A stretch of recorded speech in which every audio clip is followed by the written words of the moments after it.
Gente, começa hoje o prazo para os produtores rurais goianos enviarem a declaração do imposto sobre a propriedade territorial rural de 2024. Por isso, quem vai trazer mais detalhes para a gente agora, ao vivo, é o repórter Renato Violi. É com você. Oi, Jordevar, boa tarde mais uma vez. Pois é, os produtores rurais vão ter até o dia 30 de setembro, mais especificamente até as 23 horas e 59 minutos, para fazer o envio dessa declaração. Sobre a importância e como funciona, eu converso com o Henrique Ricardo Batista, ele é presidente em exercício aqui do CRCGO. Henrique, primeiro vamos traduzir para o pessoal que está em casa. O que é essa declaração? Por que tem que fazer? Então, essa declaração, para a gente fazer uma analogia, é a mesma coisa do IPTU e do ITU, que é de terrenos, né? O IPVA, que é do veículo. Você entendeu? Agora a Constituição está trazendo agora uma tributação também para as embarcações. Então, é um imposto de propriedade. Então, o ITR é para os produtores rurais que tem que fazer. E o que é a base de cálculo desse imposto? É a terra nua. Então, ele é obrigado a fazer essa declaração para a apuração dessa terra nua.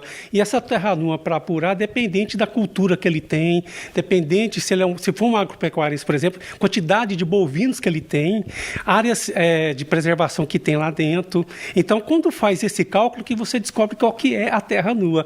E dentro desse contexto, você fica sabendo quanto que custa uma terra nua naquele município, aí que calcula o imposto. Então, realmente é um cálculo muito complicado, né? Os produtores rurais já estão acostumados, mas tem chacareiros, né, que produz legumes, nós temos também aquele que tira leite, que manda para as cooperativas. Então, tem diversas atividades que é bom eles atentar, e se não tiver um profissional da contabilidade, procurar um profissional para poder se inteirar dessa obrigatoriedade e dessa declaração. A gente está falando aí de mais de 210 mil pessoas, né, que devem fazer essa declaração. O que acontece se ela não fizer?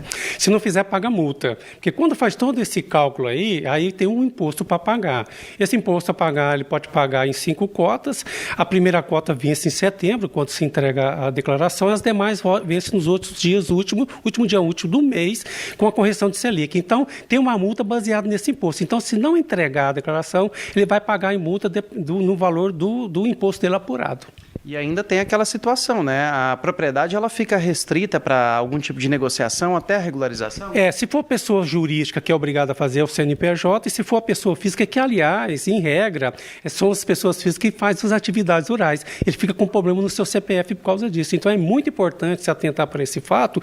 Inclusive, os produtores rurais sempre procuram os contadores. Então, a gente recomenda que continue procurando.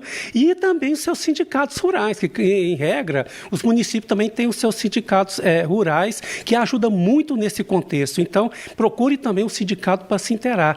E esse imposto, ele é 100% arrecadado pela federação, mas 50% é do município. Então, o município tem interesse nesse imposto, porque 50% vai para ele. Mas tem um detalhe, se o município fizer um convênio com a Receita Federal, 100% do imposto fica para o município, mas ele fica com a obrigatoriedade de fiscalizar o produtor rural. Então, tem essa questão também, até para prefeito, que a gente vai estar falando aqui. Prefeito, olhe também essa questão, que você também pode ficar com 100% do tributo e tem que estar sempre cobrando os produtores rurais e contando com a ajuda dos contadores e dos sindicatos de produtores rurais. No caso dessas prefeituras, esse recurso que chega, ele pode ser aplicado de que forma? Não, aí é livre, né? Um dinheiro que entra no tesouro do município. Aliás, o município que tem esse convênio já coloca lá o gasto que ele vai desse recurso. Então, é bom ele assumir, fazer um convênio com a Receita Federal, que esse recurso fica todo no município para gastar com saúde, educação, né? Transporte, então ele pode gastar conforme o orçamento aprovado pela Câmara.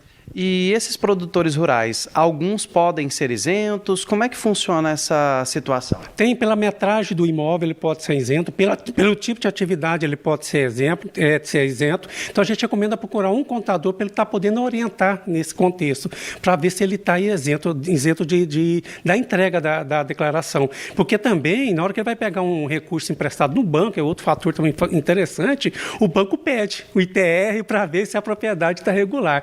Então, esse pequeno produtor que realmente vê que está isento, ele tem depois uma declaração fornecida pelo contador que ele estava enquadrado dentro da legislação para não fazer a declaração. Tá certo. Presidente, muito obrigado pela participação com a gente aqui no TJ Goiás. Jordevar, tá então as orientações que esses produtores não percam o prazo. 30 de setembro, às 23 horas e 59 minutos. Tem muito tempo, não vale deixar para a última hora, né? Volto com você.